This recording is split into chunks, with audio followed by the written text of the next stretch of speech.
Vamos mergulhar numa história que aconteceu em São Paulo. Um protesto que começou parecendo uma coisa bem direta, mas que no fundo se revelou um verdadeiro novelo de política e, pelo que tudo indica, muita desinformação. O que parecia simples era, na verdade, bem complicado. E esse cartaz aqui, bom, ele viralizou e resume bem o espírito da coisa. Uma mistura de frustração real, genuína, com uma confusão gigantesca, como a gente vai ver. A mensagem foi um tiro certeiro, mas que talvez tenha acertado um alvo que ninguém esperava. Tudo começou assim.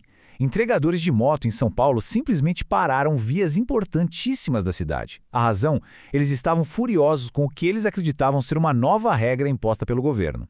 A reclamação principal, o centro de tudo, era sobre esse suposto curso. A ideia que se espalhou era de que o governador Tarcísio tinha criado uma exigência nova, obrigatória e principalmente cara. Essa foi a faísca que acendeu todo o movimento. E aí, como era de se esperar, não demorou muito para a política entrar de vez nessa história. Várias figuras públicas começaram a se manifestar sobre o assunto. Segundo a fonte que estamos analisando, um dos primeiros a se posicionar foi o Guilherme Boulos, que usou a situação para criticar diretamente o governador Tarcísio. Ou seja, o protesto virou palanque.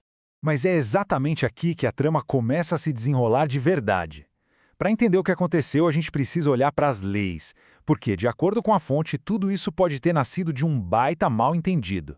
E a pergunta de $1 milhão é, afinal, que lei era essa que causou tanta revolta? O problema é que, na verdade, não era uma lei só, eram duas, e elas estavam sendo completamente misturadas. E aqui a gente vê exatamente onde o nó foi dado. De um lado, uma lei municipal da cidade de São Paulo, que falava de um mototáxi para transporte de passageiros. Do outro, uma resolução nacional do CONTRAN, que valia para o Brasil inteiro e era para entregadores. Misturaram alhos com bugalhos e o resultado foi esse caos todo. E é justamente nessa resolução nacional, a do CONTRAN, que está a maior virada dessa história toda. Presta atenção nos fatos. O primeiro ponto, que é crucial, a regra não era nova. De jeito nenhum. Essa resolução existe desde março de 2022.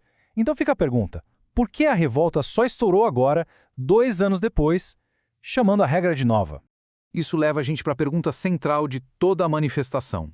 Se o problema todo era o custo, quanto é que custava esse tal curso caro? E a resposta é nada. Zero. O curso oficial, aquele oferecido pelo Detran, é totalmente de graça. É isso mesmo. O motivo principal do protesto, o curso caro, na verdade não tinha custo nenhum. Tá, então por que todo mundo achava que era caro? A apuração da fonte levanta uma suspeita. A de que autoescolas particulares viram ali uma oportunidade de negócio. Elas teriam, supostamente, criado essa confusão toda para vender as suas próprias versões pagas do curso, que, na verdade, era gratuito no órgão oficial. Mas a análise da fonte vai ainda mais fundo. Ela sugere que essa confusão toda não foi só um acaso, um acidente.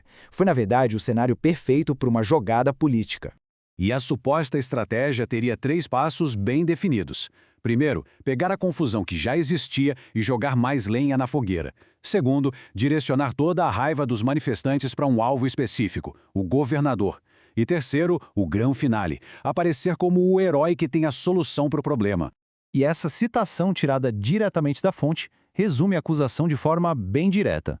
A leitura que se faz é de que tudo não passou de uma manobra política para desgastar um adversário e, de quebra, promover a própria agenda. Só que a história tem mais uma reviravolta.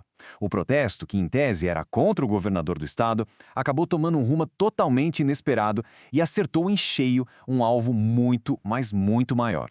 Aquele cartaz lá do comecinho, lembra? Pois é, ele virou a estrela do show. E, ao fazer aquela comparação direta com a formação do presidente, ele simplesmente mudou o foco do protesto da água para o vinho. E este gráfico mostra a jornada completa. Começou como uma crítica local ao governador Tarcísio, supostamente inflamada por um adversário, e terminou como uma crítica nacional, mirando diretamente no presidente Lula. O alvo final não tinha nada a ver com o alvo inicial. No fim das contas, a conclusão da fonte é de que foi um exemplo clássico de tiro que saiu pela culatra. A manobra que teria sido pensada para enfraquecer um oponente político acabou, por ironia do destino, virando munição contra um importante aliado. E essa história toda deixa no ar uma reflexão importante, né? Quando a mensagem de um protesto se perde no meio de tanta informação, desinformação e interesse político, quem é que perde de verdade? São os manifestantes? É o debate público? Ou é a própria verdade?